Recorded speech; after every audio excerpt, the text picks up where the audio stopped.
A very warm welcome to ICICI Lombard General Insurance Company Limited's Q4 and FY23 earnings conference call. From the senior management, we have with us today Mr. Bhargav Dasgupta, MD and CEO of the company, Mr. Gopal Balachandran, CFO and CRO, Mr. Sanjeev Mantri, Executive Director, and Mr. Alok Agarwal, Executive Director.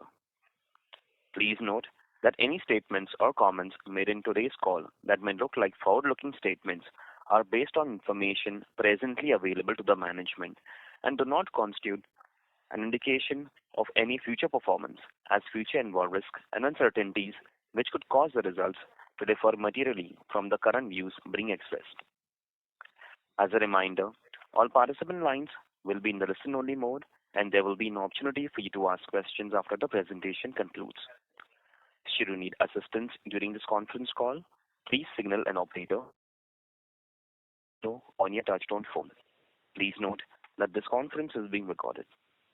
I now hand the conference over to Mr. Bhargav Dasgupta, MD and CEO, ICICI Lombard General Insurance Limited. Thank you, and over to you, sir.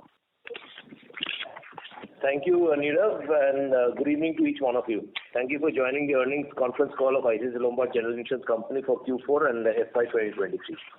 I will give you a brief overview of the industry trends and developments that we have witnessed in the past few months. Post this, our CFO, Mr. Gopal Balachandran, will share the financial performance of the company for the quarter and year ended March 31st, 2023.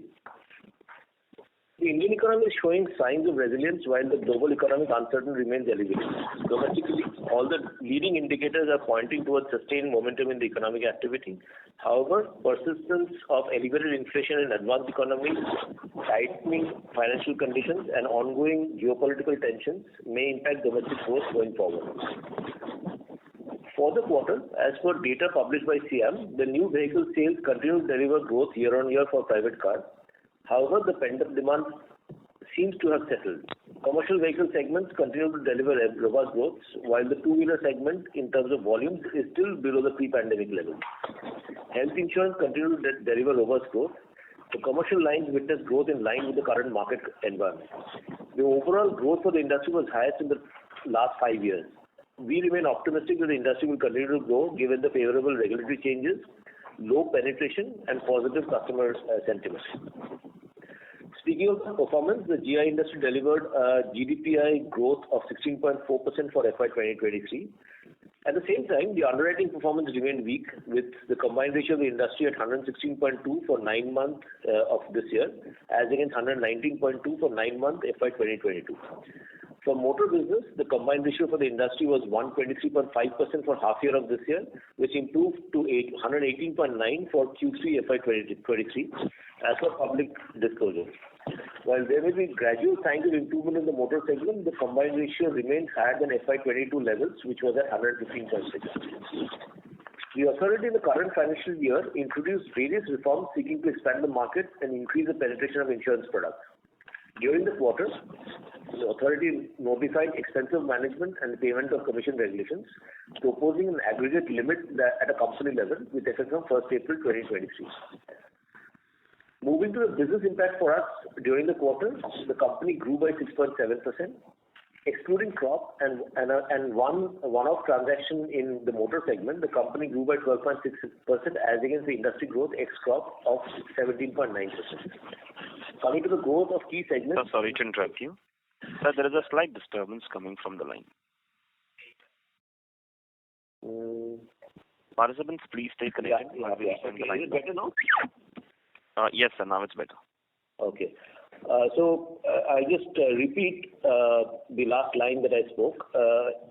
Coming to the growth of the key segments during the quarter, in the commercial lines, we experienced robust growth, driven by growth of 15.9% in the SME segment. Further, during the year, we accreted market share across segments such as engineering, liability, and maintained our market share in the fire segment. In addition to the above, another development in the commercial line segment was the discontinuance of IRB rates as minimum rates in the fire reinsurance treaties due to a regulatory directive. Also, the impact of global hardening on reinsurance terms, especially on natural catastrophe protection, was experienced by the insurers during April 1 renewals. We believe that although this may create short-term disruption, In the long term, this is expected to be positive and bring in underwriting discipline.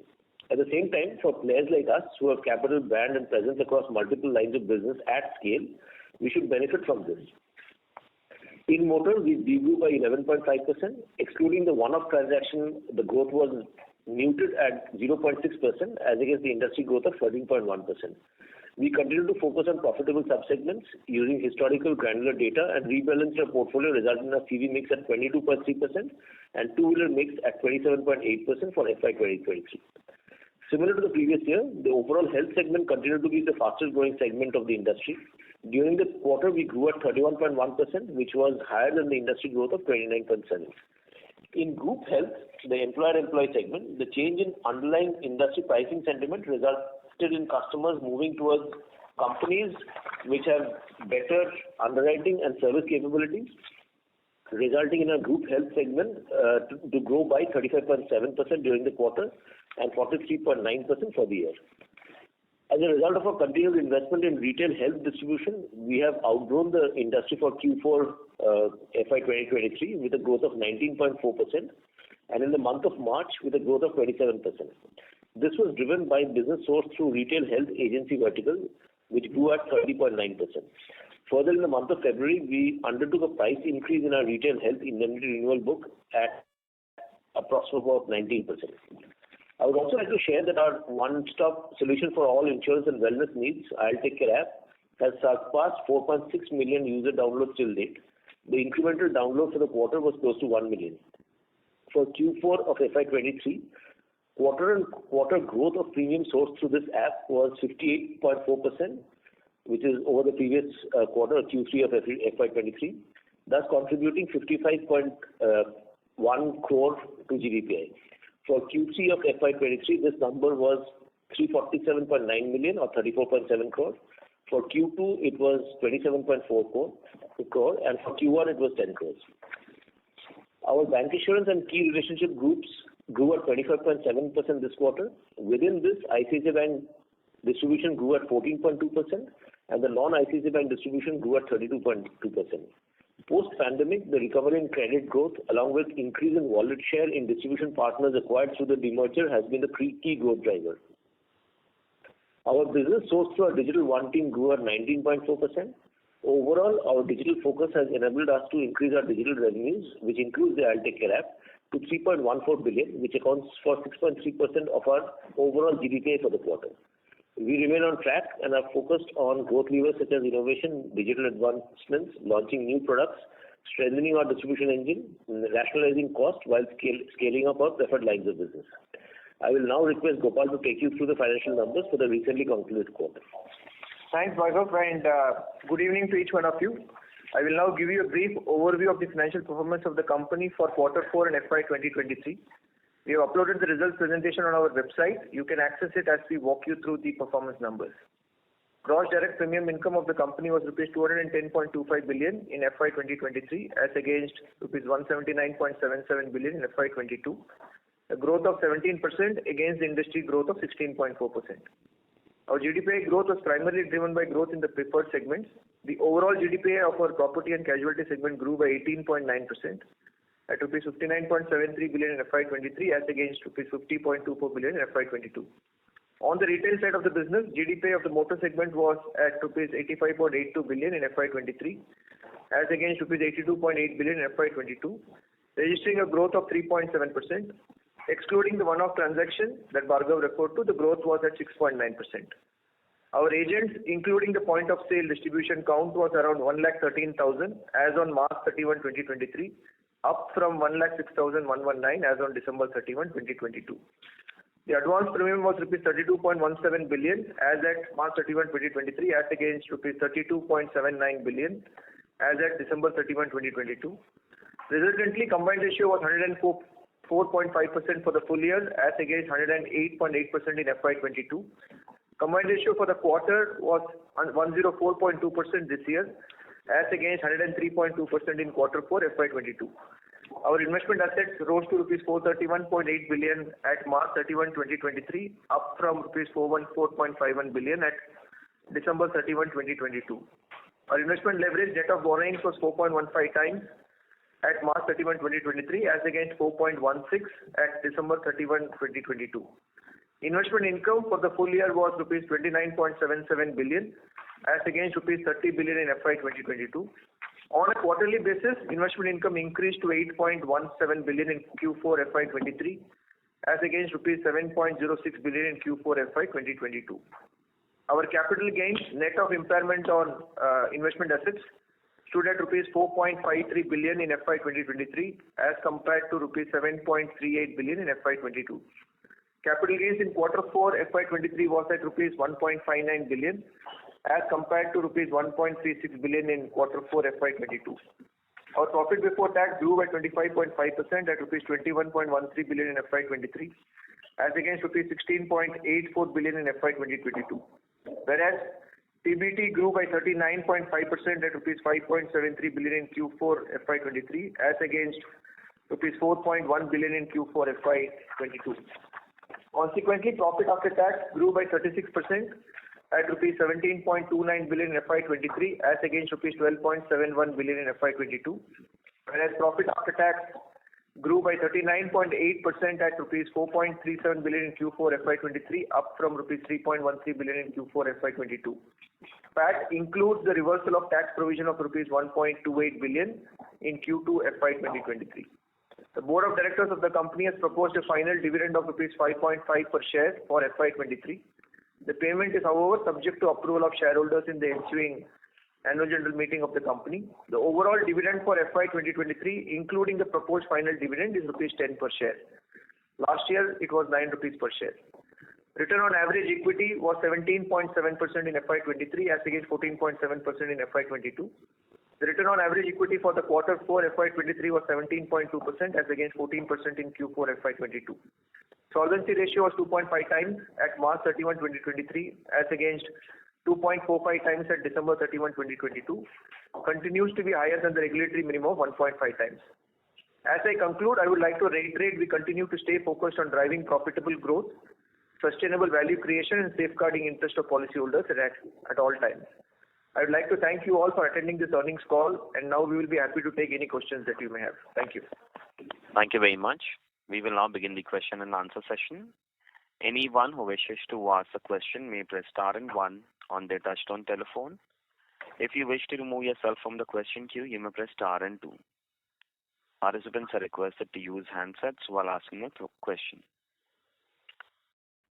Ladies and gentlemen, we will wait for a moment while the question queue assembles. Participants, you may press star and one to ask a question. The first question is from the line of Swarnabha Mukherjee from B&K Securities. Please go ahead. Yeah, hi sir, thank you for the opportunity. 2-3 questions. First, on the motor side. So, I think in the recent conversations you have mentioned that there has been some, small but positive development on the pricing side in motor OD. But despite that, I think what we are seeing, in your numbers is that there has been a degrowth in the motor premium. So just wanted to understand, sir, what is playing out there and what has resulted. Is this a high base effect or anything else that we need to understand to factor in this degrowth that we have seen in the motor book? And also, sir, finally, if you can highlight the reason for the motor TP loss ratio being higher this quarter, because I checked the reserve triangles and there seems to be reserve releases. So has there been any kind of adverse one-off impact that you have seen in the motor TP book this quarter? So the first one, Swarnabha, on the motor own damage growth numbers, I think in line with what we have been talking about, why we continue to be a bit cautious given the fact that the competitive intensity of motor stays elevated. Having said that, you are right. We did talk about maybe some bit of easing in pricing that one had expected to kind of play through on the motor segment, which is why when you look at the industry combined ratios, for the half year, the industry combined was at roughly about 124%.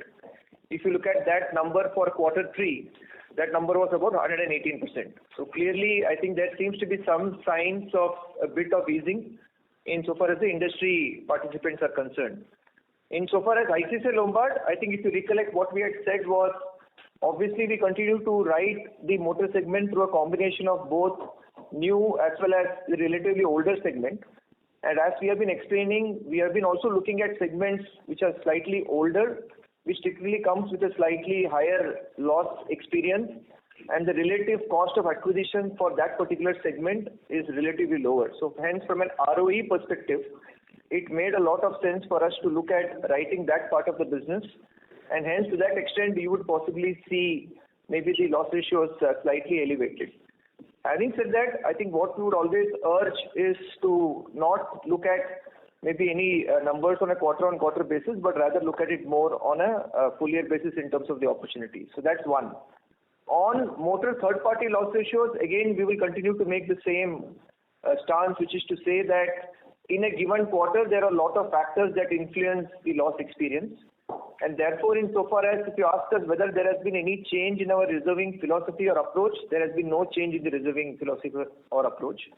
And motor TP being unlike some of the other segments which are short tail in terms of loss development, as we know, it's a relatively long tail of claims.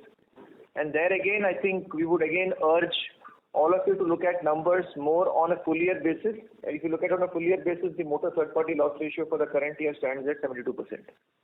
So that's a better reflection of the loss experience as compared to looking at the numbers on a quarter-on-quarter basis. Just to add one more point to what Gopal said, when you compare YOY numbers, last year Q4 for us was a very big quarter for in motor business. That base has played out in terms of the growth numbers for us this quarter.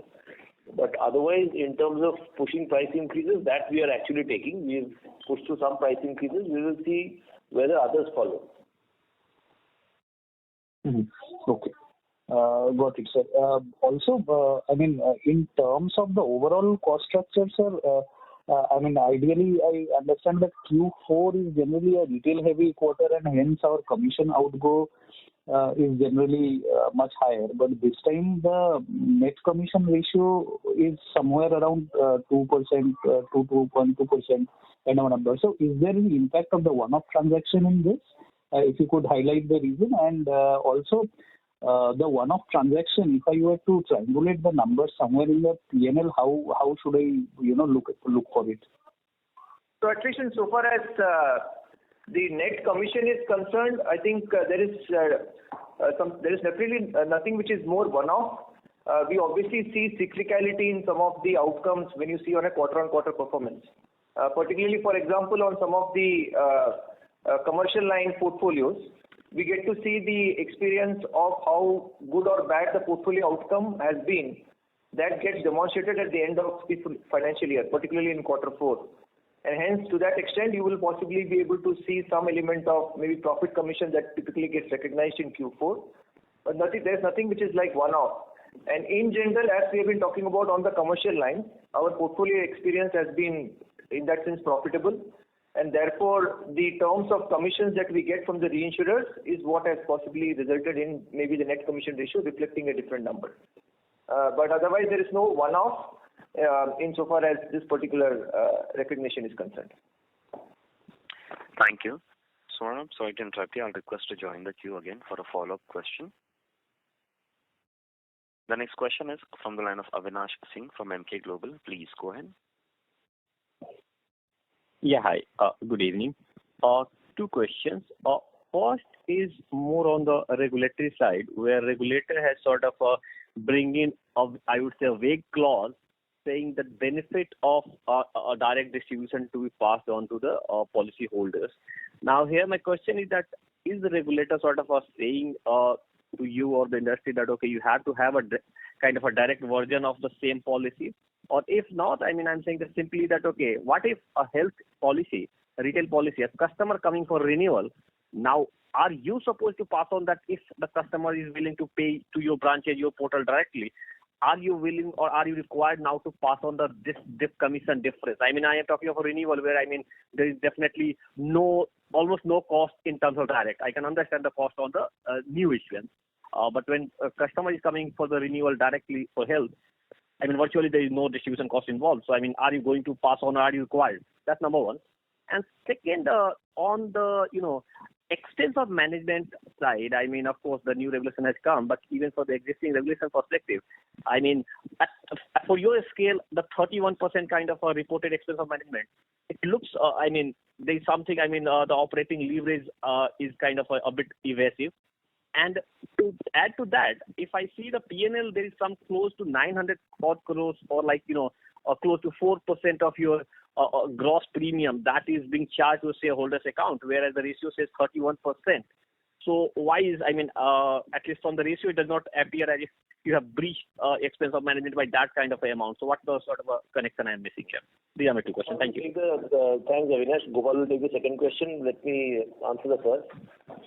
I think the direction that the regulator is taking is making the regulation more principle-based and leaving independent companies with a lot more flexibility to manage their business in the way they think appropriate.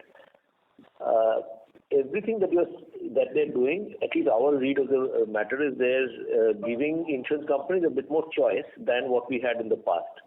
So even when it comes to the fact that you can give a lower commission, that is also a choice given, which in the past we were not explicitly given. As a company, we still have been giving a lower price in the online policies by 2.5% to 5%. So that's a practice that we've been doing, and we will continue to do that. Coming to what will happen because of this, I think it's just too early to comment on how market would adjust to these changes. But as I said, my sense is that it is giving a lot more flexibility to us, and different companies will plan out what they want to do with these flexibilities. Do remember that in certain products, the agent, even if let's say customer renews online, sometimes agents do play a role in recommending that and driving that behavior. May not be true for everything, but a lot of times that is how it is. But as I said, more importantly, it's a choice given to insurance companies to plan their business strategy. So, Avinash, on the second point, I think the number what you're saying of 31.4% is basis for Q4 based on regulatory stipulated way of computing the expense of management ratio. So there, if you see the denominator as what is being put out on the footnotes, it's based on the gross direct premium income. Having said that, the threshold on the expense of management works on the basis of gross written premium. So when you kind of compute the numbers on the basis of gross written premium, that 31.4% will stand revised to, let's say, 29.5%, which is within the threshold of compliance insofar as the limits on expense of management is concerned. The same number on a full year basis, what you are seeing of 29.6%, which is again based on gross direct premium income, in line with the requirement of the regulation, which is on gross written premium, that number will be looking like 29%, which is again within the threshold on limits that has been laid down by expense of management. So that's one. To your second point on there seems to be an amount of, let's say, close to about 900 crores, which is reflected as a part of the P&L disclosures. What the regulator has also, under the earlier regime, which is valid until March 23, had also stipulated one, compliance is at an aggregate level, which is what I explained, we are well within the limits laid down by the regulation. Two, as you know, they are also laid down limits for individual lines of businesses. And in case if there are any line of businesses where possibly the limits on expense is slightly elevated, then to that extent, from a disclosure perspective, so much of the excess is required to be separately disclosed as a part of the P&L numbers. But when the computation of the combined ratio happens, it factors in for all the operating expenses that we incur as a company. So it's more a disclosure that is stipulated by the regulation as compared to the fact that it is not a case where at a company level we have exceeded the limits on expense of management. We are well within the threshold. Okay, thank you. A quick follow-up, different one. On the reinsurance side, if I see there are three kind of changes happening. One, of course, the global hardening in the reinsurance market. The second thing I see, that kind of a regulator nudging the primary insurer that, okay, go ahead without any sort of a reinsurance prescribed flow rate that was a kind of a practice in commercial lines. Of course, that's the kind of a second impact. And thirdly, with the new EOM regulation coming on the GWP basis, probably, I mean, the way some primary companies or even the insurance companies soliciting certain insurance businesses, where commissions might be, I mean, get a bit disturbed, the kind of a insurance commission they would be paying, because now this, I guess, new EOM regulation of 30% will be applicable on all. These three things, that, a bit of dislocation in commissions, that the reinsurance-driven flow rates, not really mandatory, rather, insurers trying to choose. And thirdly, the global reinsurance market hardening. All this net, how is going to sort of impact, that yours or the industry behavior as far as the commercial line or kind of a heavily reinsurance backed line are concerned? So, no, that's a great point, Avinash. And we've been talking about the fact that in commercial line there will be a fair amount of change. Even in the last quarter, before these things were explicitly clear, we were talking about the fact that some of these changes would have impact. Of course, we couldn't anticipate the rate hardening on the reinsurance side till that time, but that's now evident. So the point that you're making is absolutely valid. So globally, if you look at rates in certain markets, it's gone up by 50-60%. In our market, it's also gone up by 45 to 60% for most players in the market. That's an input cost to us. Largely, the on the non-proportion side, the cost has gone up. The commissions that reinsurers give on the proportional side has gone down. So it's a significant increase in cost. The second is, as you rightly said, that pricing is largely not mandated to be in line with the burning cost of the industry. So individual companies can charge whatever they want to. And hence, there is a risk that the pricing can drop. Our sense is, and EOM of course is there, but at the end of the day, finally it's within overall combined, and we see EOM as a very positive development in the sense that it's expected from the regulator that companies will reduce their expense of management even if they're below the threshold, and those above the threshold have to bring it down to 30% within 3 years. So that should drive positive behavior in our anticipation. So that EOM I don't see as a negative in this sense.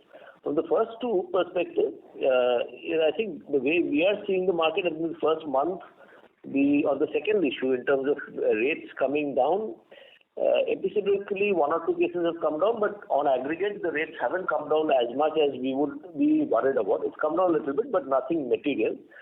Our sense is that usually April is a big month, gives a sense of where the market is headed, and in future also we are not anticipating a major drop in commercial rates in the market, simply because the industry cannot afford to.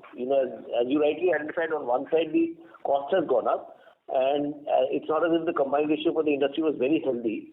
So I don't think the industry has too much of a wherewithal to reduce prices much. Maybe there's one or two episodic cases that will happen, but not at scale. The last point that I will make is that if let's say certain companies go very aggressive on the property side and in effect end up burning their treaty, the reinsurance market with this hardening that we are seeing and the attitude hardening, in the sense the reinsurers don't have appetite to give treaty capacity which you can keep burning. And that's what we've seen in the market this year, right? So if that happens, if any company does that, our sense is that in the next year they will find it very difficult to get proper treaty capacity. I think this year itself some companies struggle, more will struggle if that happens.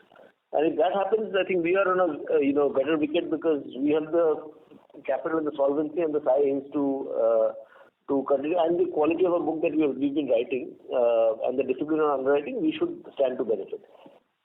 Our experience or our estimate for the year, we've been giving a guidance as a company that over the next 2 years we want to bring it down to 102. We are not changing the guidance in spite of this cost increase on the reinsurance side. Thank you very much. We'll move on to the next question. The next question is from the line of Prayesh Jain from Motilal Oswal. Please go ahead. Hi, good evening, everyone. A few questions from my side. Firstly, could you highlight as to when this one-off transaction happened in February, and there would be some income, and which line item does that income sits in? Secondly, is there some seasonality in motor TP loss ratios? Because in past 3 years we've seen Q4 being far more elevated than Q3. And in one of the, I think if I recollect well, in one of the fourth quarters, you had mentioned that that was because of judgments, adverse judgments in that case. And thirdly, we've seen a sharp, good decline in terms of absolute cost for advertisement and publicity, sales promotion, employee remuneration. That's seen a recent decline in terms of sequentially. So what is the kind of run rate that we should think about from a full year perspective of next year? So Prayesh, on the one-off transaction which we have been kind of explaining, that's something that has happened in quarter 4. And this is in that sense something that we did in line with what, let's say, other market participants have been possibly doing it in the current year or maybe. So hence to that.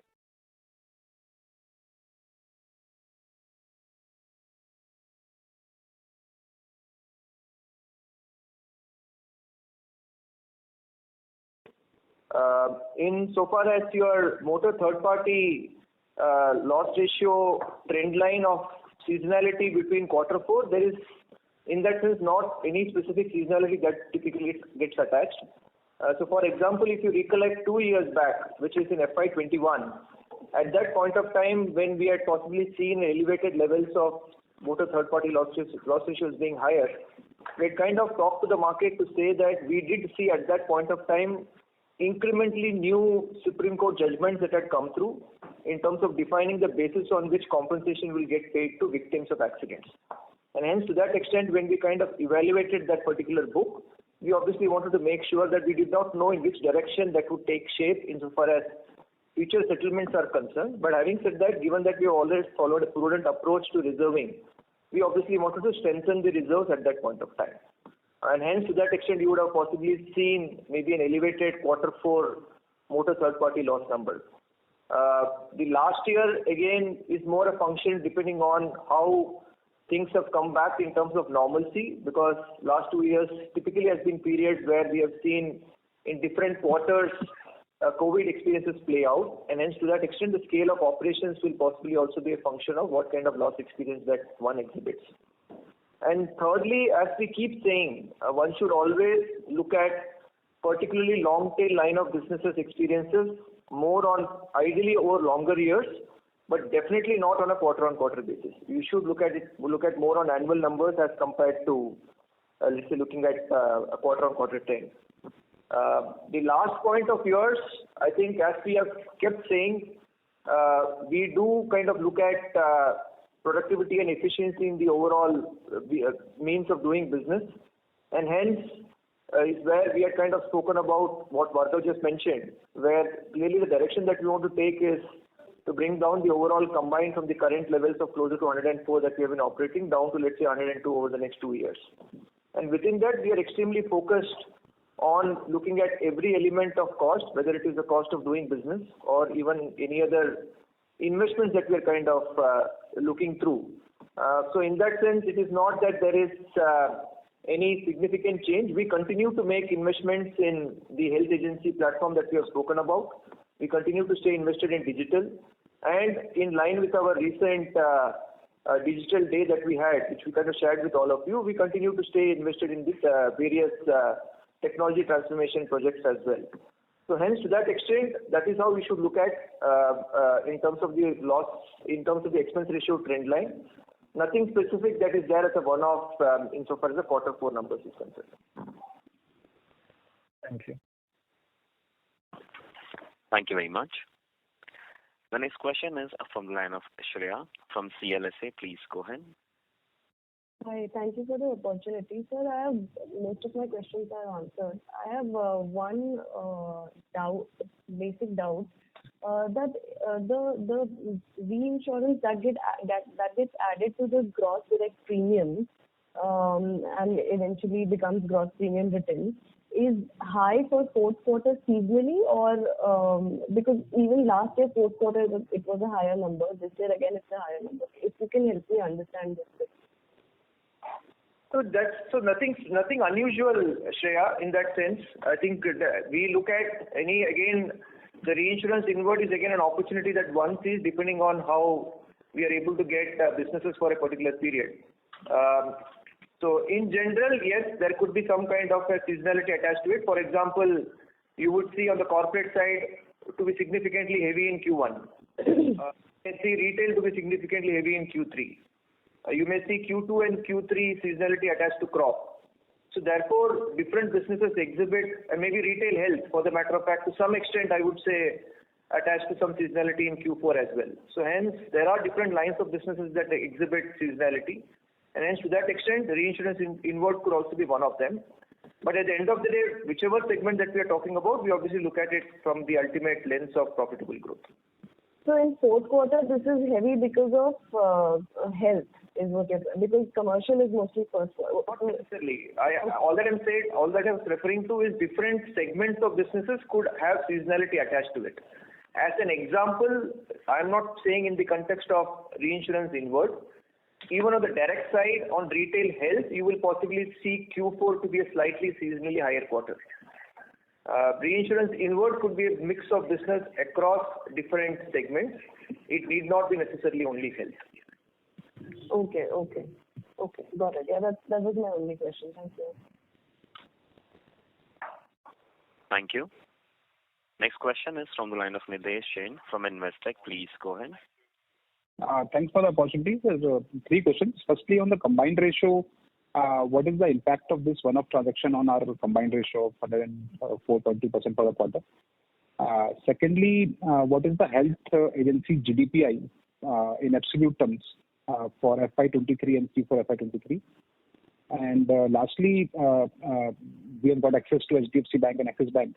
If you can share how is the progress there, what is the business which we have been able to source from these channels in FY23 or Q4 FY23? These are 3 questions. So let me take the third one. I think we're quite happy with, as we said in the covering, remarks, most of the distribution channels that we got through the demerger with BAGI, we are quite happy with the progress that we've made. In those specific partners that you're talking about, the large banker partners that we got, in both these relationships, we've increased the share of wallet, in fact, month on month, quarter on quarter, even during this year. Vis-a-vis when we had announced the transaction to now, there's been a significant increase in share of wallet. I'll ask Gopal to answer the first 2 questions. Yeah. So insofar as, maybe I will take the second part first. In terms of the split of health GDPI, that for the full year is at about 47.82 billion rupees. That's for FY23. And for FY22, that number was 34.87.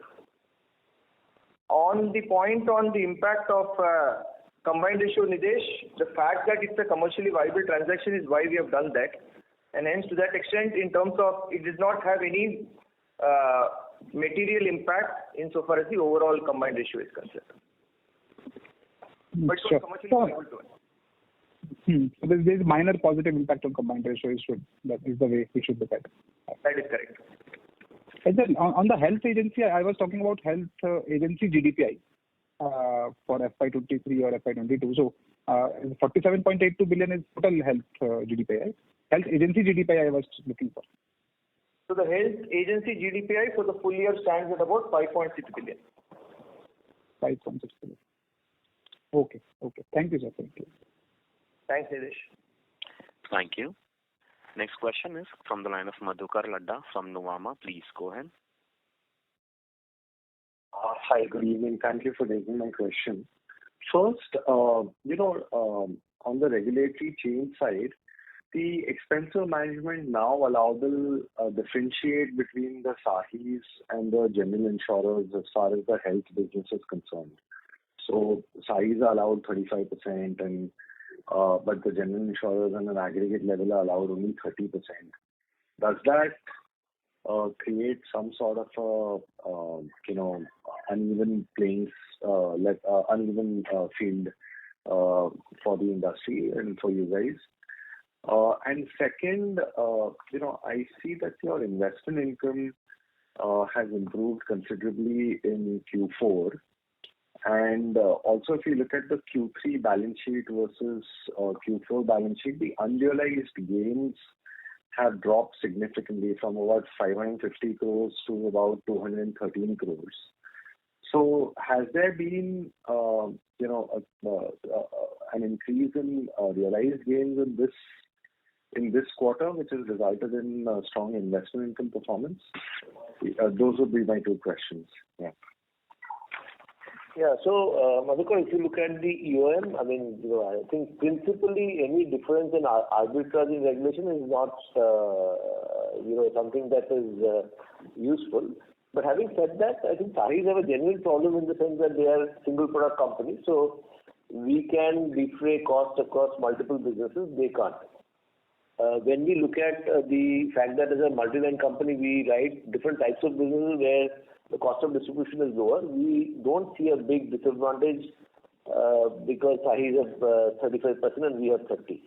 Because we have other products where the cost of distribution would be lower than, let's say, the health business. Even for us, the health business would be higher, but we have some advantage in the other lines of business.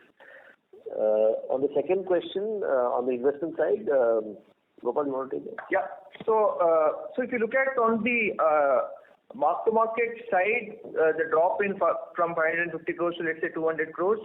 And in that context, the point that you asked as to whether there is a significant increase in capital gains for this quarter vis-a-vis, let's say, Q4 of last year. So there is, in that sense, there is not a significant increase. If you look at Q4 of the current year, the capital gains stood at about 1.59 as compared to 1.36 billion, which was the capital gain that one had seen in Q4 of last year. To your other point on the quarter-on-quarter increase in the overall investment income, that is exactly what we have been talking about.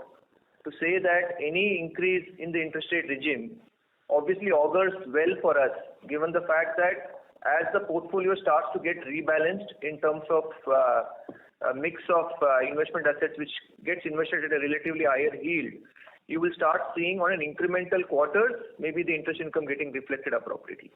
So that's the only reason why you see possibly the increase in investment income. Otherwise, there is nothing else that is attached to those numbers. Just one more point to add to what Gopal said on the investment side. I think we were probably we were correct in expecting the interest rate movement in the market, and at this point in time, it seems to be a correct decision where we increase the duration of our portfolio in the first half of the year, and that's also playing out. Because of that interest rate change that Gopal is talking about, we've been able to take advantage because we increased the duration of the portfolio in the first half of the year. Right. Understood. Thank you. Thanks, Madhukar. Thank you. Next question is from the line of Supratim Datta from Ambit Capital. Please go ahead. Hello. Thanks for the opportunity. So I have two questions. One, on the retail health side, could you talk about the investment opportunities that you are looking at going forward? Also, would these investment opportunities include an acquisition to drive the retail health and care channel faster? That's first. Secondly, on the UR Act, and if I look at it on compare it with the net written premium, then that ratio comes out to around 56% for FY23. Typically, it has been around the 58-59% previously. So it seems like you are booking more revenues in FY23. So how should I look at it? If you could give some clarity around that, that would be very helpful. So I'll take the first two and I'll request Gopal to take the last one. In terms of health retail, as we've said that this is an area that we want to sustain our investment. We've talked about the manpower that we've added during this year, and we have also said that we wanted to see the productivity gain come through. Clearly, the signs are very, very positive. If you see our second half growth in retail health business, we're generally outperforming the market. Having said that, we don't think they've reached the true level of productivity that we expect them to reach. So there is still some traction on the investment that we made in terms of improvement in the top line from that channel that we've added.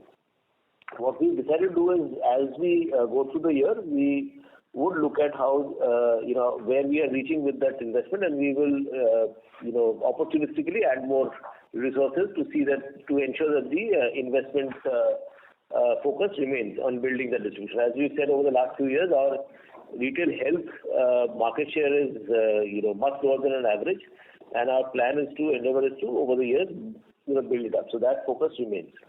With regard to acquisition, I don't want to get into specific conversation about any, one segment or one specific company. I think we've always been saying that if there are, viable opportunities in the market where, an opportunity which gives us access to a new distribution or a new business, as also comes with a reasonable price, we are always open. But there is nothing specific that we are looking at this point in time. And to the third question on the URR, I think URR, as we have been explaining even in the earlier quarters, is purely a function of earning the premiums over the contract period. And hence, to that extent, depending on, again, as I was explaining in response to an earlier call, there are certain lines of businesses which could possibly depict in some quarters maybe a faster earning. So, for example, you will see maybe the crop insurance segment typically operates for particular seasons. Not that we are writing a very large proportion of that particular book, but in terms of any impact that one would see on the net earned premium, you could see some cyclicality attached to it. But otherwise, URR is purely a function of the way the portfolio gets earned over the contract period. And yes, if you had to see last year, for example, in FY22, the overall growth was only about 4.7%.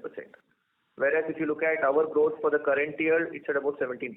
So that's again a factor that one will have to take into consideration when you look at earnings of URR over a period of time. There is in that sense, nothing one-off which is there as a part of the unexpired risk reserve number. Thank you. Thank you. Next question is from the line of Sanketh Godha from Avendus Spark. Please go ahead. Yeah. Thank you. Thank you for the opportunity. I wanted to understand what exactly you are going to do with the crop insurance business in FY24 because this year is the last year for the Access business what you acquired. So given the EOM rules are around, and if you intend to focus more on retail business which are OPEX intensive, do we go a little aggressive on the crop business in the current year? That's the first question. Yeah. So let me answer that. So will we go aggressive on crop business just because of EOM flexibility? The answer is no. We had said at the beginning of, or even last couple of years that, post the acquisition, we had said that we will continue to have some exposure to the crop business now, given that overall market has improved. There are new schemes which are coming in, and the capacity in the market, which is the total number of players in the market, has reduced. But we have been clear that it will be roughly about 4 to 5% of our business.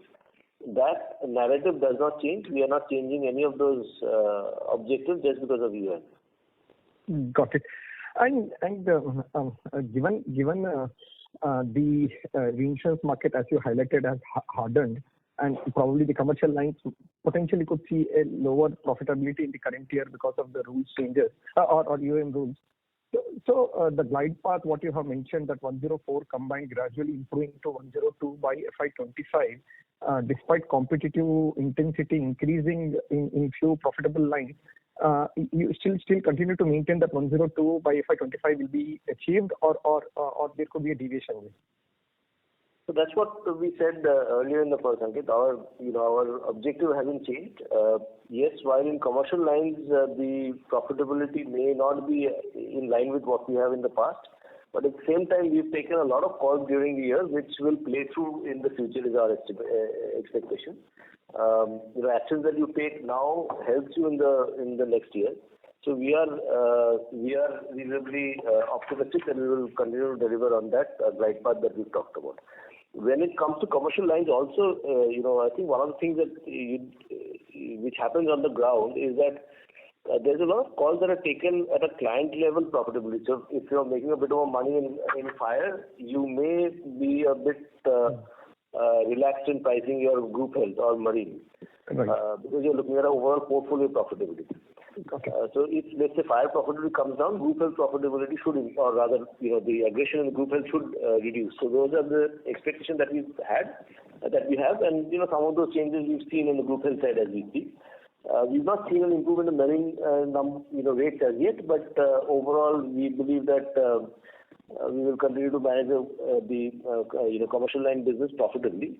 The combined ratio may deteriorate a little bit, but that's something that will make up from the other lines of business, where this year was very stressed year in terms of combined ratio in some of those lines. Lastly, the health investment that we made, that was a cost which I think Gopal has been talking about in every call. As that channel becomes more productive, we will get some benefits there. Some of the channels that we got from Bharti AXA by the integration, there were early days of investment including some of the large distribution partners. Those are all beginning to come within reasonable numbers in terms of combined. So all put together, we are reasonably confident about the numbers that we are talking about. Got it. And last one, if you can give the retail health loss ratio and group health loss ratio for the quarter and for the full year. And given the price hike you have taken 19%, I believe it is both for new and the renewal part. Then can we expect a significant improvement in the retail health loss?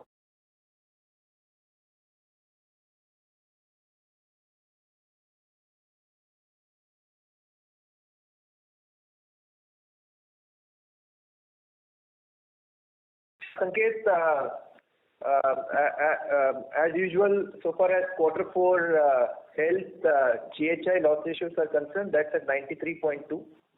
And so retail indemnity loss ratios for the quarter is about 61%. And if you recollect, even in the last quarter, when I think you had only asked what has been the loss ratios, we had kind of talked about saying that the group health will possibly end the year with a loss ratio of closer to about 95%. So if you look at it on a full year basis, the GHI book loss ratio stands at about 95%. And the retail indemnity loss ratio stands at about 64%. So that's the breakup insofar as the loss numbers are concerned. Your second point on the increase in the pricing, is with respect to the renewal book. It's not that it's on the entire book. That's one has applied the increase in pricing. But having said that, yes, to some extent there will be an improvement in the overall loss experience. But at the same time, as you rightly mentioned, there is always an element of health inflation that one sees. And going ahead in FY24, we obviously will also have to see what kind of a business mix that one is able to source. So there are various factors that would influence the overall loss number.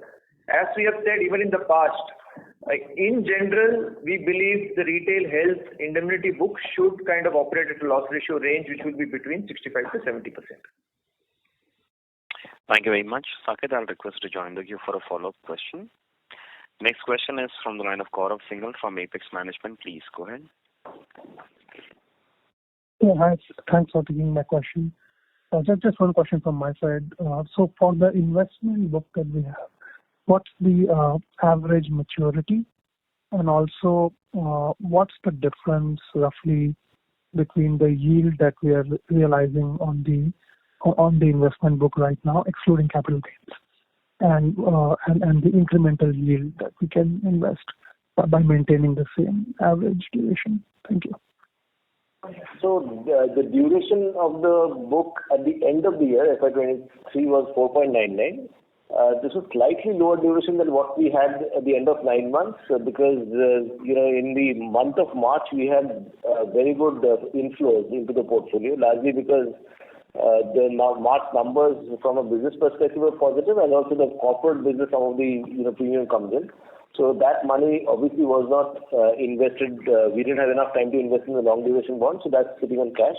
So hence the duration of portfolio was slightly lower than what it was as on 9 months. So it's about 4.99, roughly about 5. YTM of the portfolio is carrying an yield of about 7.2%. All right, thank you. Thank you. Next question is from the line of Neeraj Toshniwal from UBS Securities. Please go ahead.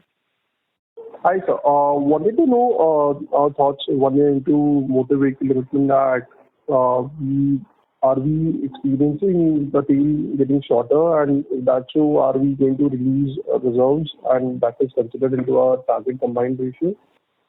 The short answer is no.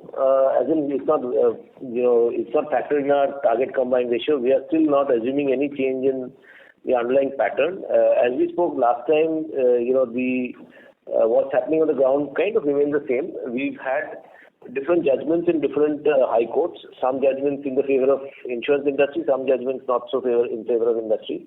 So what we are doing is we are observing the trends. There are certain months where it seems like it is accelerating. Certain months the data is not very clear. So as we've been saying that we want to watch this data for some time. I think what we'll have to see is cases that has got reported with beyond the 6-month period. Obviously, we are contesting all of that. We will have to see in the courts how that plays through. But we are not assuming any benefit, though we remain reasonably hopeful that in the longer term this will come, the courts will rule in favor of the insurance industry because this is the law of the land. But at this point in time, we are not factoring anything in. The second thing that you will remember in TP is that we've not seen a price hike, right? And in TP, we assume a certain claim inflation as a norm, as a company. And that claim inflation increase is something that we are continuing to assume even for the coming year. So not only are we not taking a benefit, we are also assuming a inflation in the TP claims, which is what we've been doing over the years.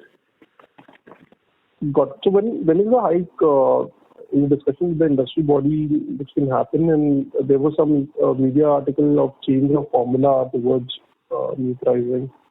Yeah, so let us wait for that to come through because this is of course something that the central ministry MOTs will have to give. So we have to wait for something to come through. As of now, we have no clarification about the increase or any formula change. And second, my question is more on OpEx. Though optically it's looked to be much lower given the fact that the reinsurers involved have been there. So fourth quarter last year also we had a lower OpEx on NWP. How should we think about it? Absolute amount also is actually lower. So is it sustainable, or do we think that the run rate will again jump up, or it's a fourth quarter phenomenon? Any color on that will be helpful. Sorry, I missed Neeraj. Which element were you referring to? On OpEx, wanted to know in terms of sustainable, given the fact that it has gone down both absolute and in terms of percentage. Percentage, I understand it's NWP is little lower given the higher insurance involved, so might have been optically looking a little lower. But wanted your thoughts on the sustainable amount in terms of absolute numbers. No, so Neeraj, again there, as we keep saying, you should again look at more the combined ratios of the overall operations, because different segments again will exhibit breakdowns of that combined differently. I mean, there are portfolios which could be high on LR but relatively, let's say, lower cost of acquisition, and conversely the other way around as well. So obviously we'll have to wait and see how the portfolio build-up takes place in FY24. But as we have said, clearly the objective is we would want to kind of stay on that glided path of combined coming down from 104 to 102. And secondly, what we are seeing as obviously encouraging signs is some of the investments that we spoke about, is particularly on the retail health agency franchise.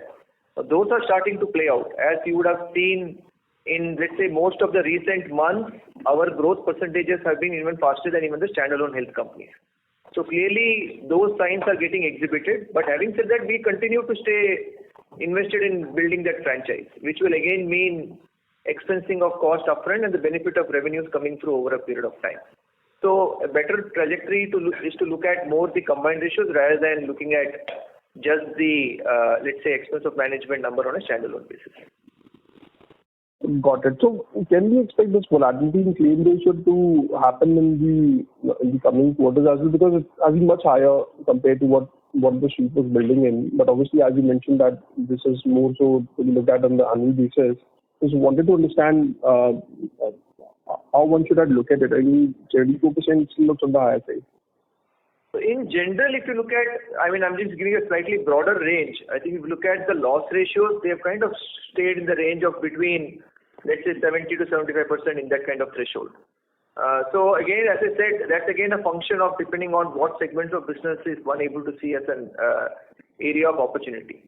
And hence, I mean, very difficult to kind of tell you as to what could be the loss ratio number that what we would be kind of working with. What we are largely targeting is the combined ratio threshold to come down to 102 over the next 2-year period. Got it. That is helpful. Thank you, Deepak. Thank you. Next question is from the line of Nischint from Kotak Mahindra. Please go ahead. Thanks for taking my question.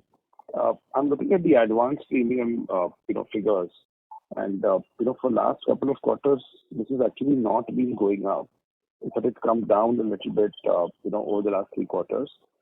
This is despite the fact that you're actually been growing faster in motor TP. So I'm just curious as to how should we look at this trend. So Nischint, if you look at in general, I think the relative growth for us on the overall motor has been kind of slightly lower than the market as what you have seen from public data. And relatively, if you see the growth on third party, a large part of the third party growth for us, again, which is a thought through approach of increasing the commercial vehicles portfolio. And there, obviously, the commercial vehicle portfolio is not a long-term third-party book. It's more on private car and two-wheelers is where the portfolio typically has a longer-term tenure. Commercial vehicle portfolio in the current context operates with a 1-year term. And that's primarily the reason why you possibly do not see in that sense a significant change in the overall advance premium numbers. As and when, obviously, we see the market coming back as what we have seen some early signs on, let's say, on the private car side, we should definitely possibly get to see the advanced premium numbers maybe increasing. Thank you. Sorry to interrupt you, Nischint. Ladies and gentlemen, we'll take that as the last question. I will now hand the conference over to Mr. Bhargav Dasgupta for closing comments.